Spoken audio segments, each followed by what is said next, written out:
Hey, what's up everybody? Pat Petrini here. I'm doing this video series. We're calling it Reinventing Network Marketing, and I think this is part 4. For this part, this will be a real quick one. I just want to throw out some additional resources for people to check out if you find this to be an interesting topic of discussion and you want to dive in more. First off is some case studies that you could look up online. These are case studies of companies that have gotten in trouble for being a little too pyramid-y. Now, these are only sort of the tip of the iceberg, in my opinion. These are companies that actually got in legal trouble for being a little too pyramid-y. What I'm talking about is the point of this video series is not to teach companies how to avoid legal trouble or how to pick a company that's going to avoid legal trouble.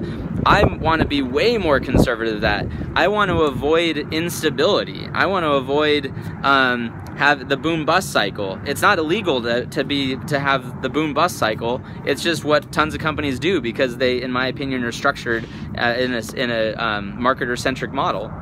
But if you want to see kind of some of the legal things that are out there, the legal issues that have come up, you can check out Burn Lounge is kind of a classic case study of a company that got shut down for being a little too pyramid-y. And see what the problems that they were doing that the government didn't like. You can look up YTB Travel. That's Y, like the letter Y, the letter T, and then the letter B, as in boy, travel, YTB Travel. Then 2x2 was another one that they got shut down a long time ago, being a pretty classic kind of pyramid scheme structure.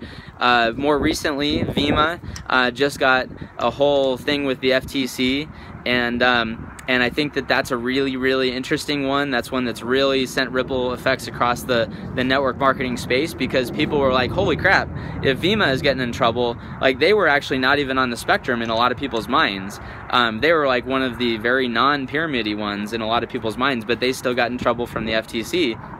So Vima is a really, really great case, and what I'll just say about Vima is that I think it's completely wrong that the government stepped in on Vima because I don't believe that that should be the government's purview. I don't really believe in the government protecting people from making bad decisions. So I don't believe at all. I think it's total government overreach for the FTC to step in and do what they did.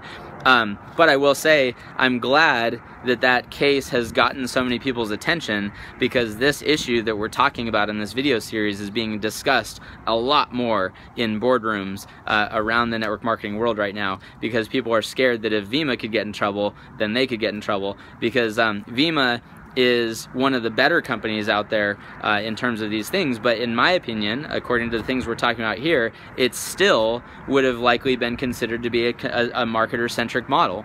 Now, I don't know Vima's exact numbers, but from people that I've talked to and everything, if you were to look at what percentage of their revenue comes from real, actual end buying customers versus coming from marketers, it's definitely way heavily weighted in the marketer side of things. So, and again, they're one of the better ones out there. There's very, very few companies out there, I think, in my opinion, that truly have a network marketing model and are making most of their revenue off of actual customers. Sorry, more planes flying overhead.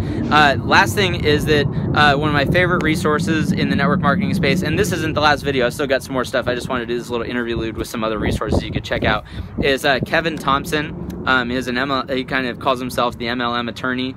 He's got some great videos, some great posts, blog posts, things like that he's put out. You can find him on Facebook, on his website, different places like that. But again, his name is Kevin Thompson. He's got a lot of great input on this type of stuff as well if you want to read some of the things, read and watch some of the material that he has put out.